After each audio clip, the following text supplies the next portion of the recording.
All right, everybody, welcome back. We are ready to jump into a deep dive on something that is, I think, on everyone's minds these days. Yeah, for sure. And that is AI, and in particular, generative AI, and what it's going to mean for the job market.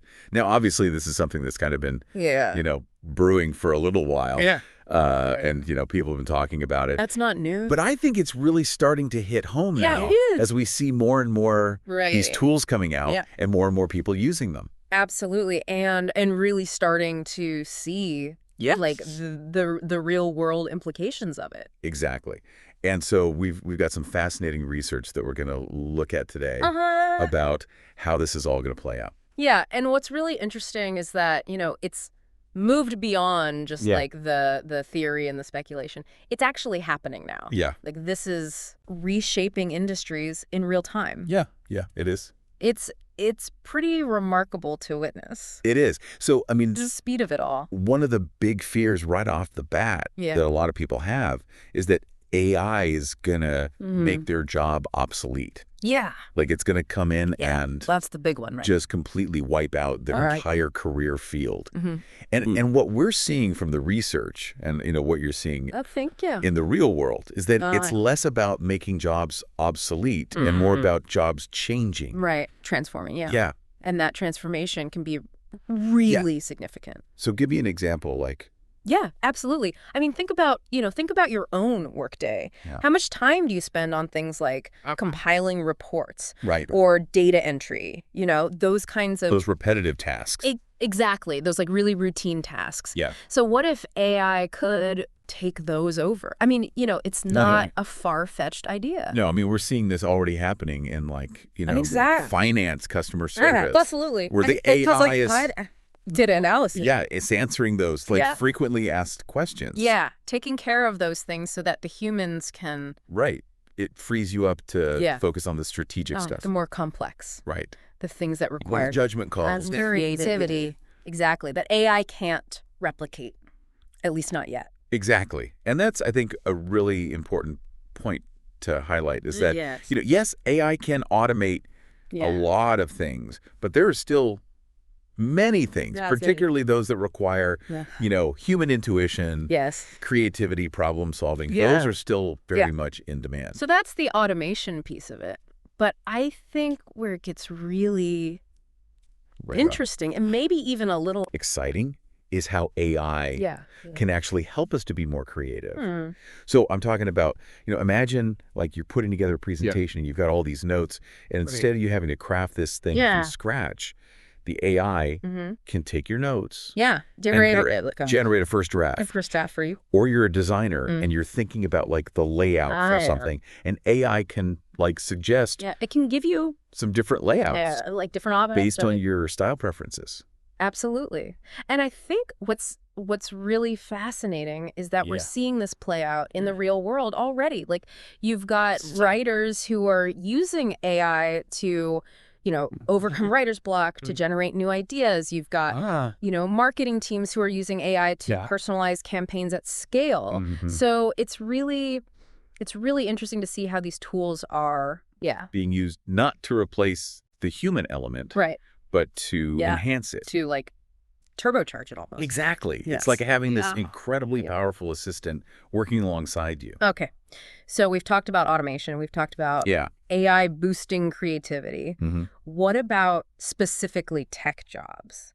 How is AI impacting those? Right. So we're seeing AI being used to help with things like coding, debugging, even really complex data analysis. Like having an extra pair of super smart hands. Yeah. Right. Hands. Yeah. So what does that mean, for example, well, for a software developer? Yeah. For a software developer, it could mean that they're spending less time on those kind of repetitive coding tasks and more time on actually problem solving, innovating, coming up with, those creative solutions.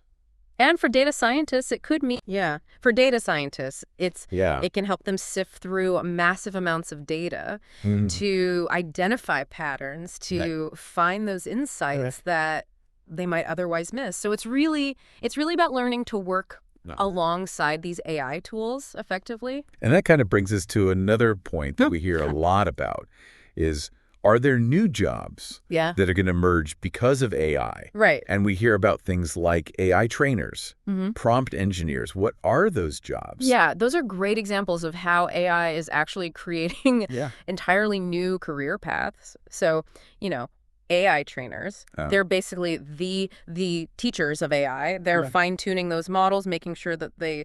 Right, so that they behave as men. That they should. Yeah. And then you've got prompt engineers, and they're the ones who are really masters of communication with AI. So they're crafting those very precise prompts to get the most accurate, relevant... The AI gives you what you actually... Yeah, the best possible output. And, as AI becomes more sophisticated, the demand for these kinds of roles is only going to increase. So it feels like everyone is going to need at least some level of some level of AI fluency. Yeah. AI literacy is going to be really crucial. Yeah, and this research really highlights the importance of upskilling and reskilling. Absolutely. Because the future workforce is going to need what we call hybrid skills. So it's combining their existing expertise with an understanding of how to leverage these AI tools. And that doesn't mean that everyone has to become... Yeah, it doesn't mean everyone needs to be a coder. Right. But it means that you need to understand how to use AI for whatever your job is. In your specific field. Absolutely. Yeah. It's almost like AI is pushing us to be more human in a way. It is. It's like it's forcing us to focus on those things that make us uniquely human, like the creativity, the problem solving. Right, the critical thinking. Exactly. It's not about competing with machines. It's about working with them. Yeah, so some jobs might decrease in demand. There will be some, because of automation. Yeah, particularly those that are, heavily reliant on those repetitive tasks. Yeah. But the flip side of that is that there are all these new opportunities emerging. Constantly emerging. So it's really, it's about being adaptable, about embracing lifelong learning and viewing AI not as a threat, but as a tool to enhance your own capabilities. So the job market is evolving. It is. And I think that's an important takeaway here. It's not necessarily a bad thing. It's a shift. Like any shift. It's going to have a lot of challenges and opportunities. Exactly. So I guess, something to think about, something to consider is, how could you integrate AI tools into your workflow to be more efficient, to be more creative? How could you position yourself to take advantage of those emerging opportunities in this AI-powered future? It's a fascinating time to be working, and it's really up to each of us to navigate this landscape and to shape our own careers. Absolutely. All right. Well, we're going to leave it there for today. That was good. This is a topic we're going to continue to follow. Oh, yeah. Because it's only it's evolving so quickly. More and more relevant. Constantly. So make sure you stay tuned for more deep dives on AI. Absolutely. Thanks for joining us, and we'll see you next time. See you later.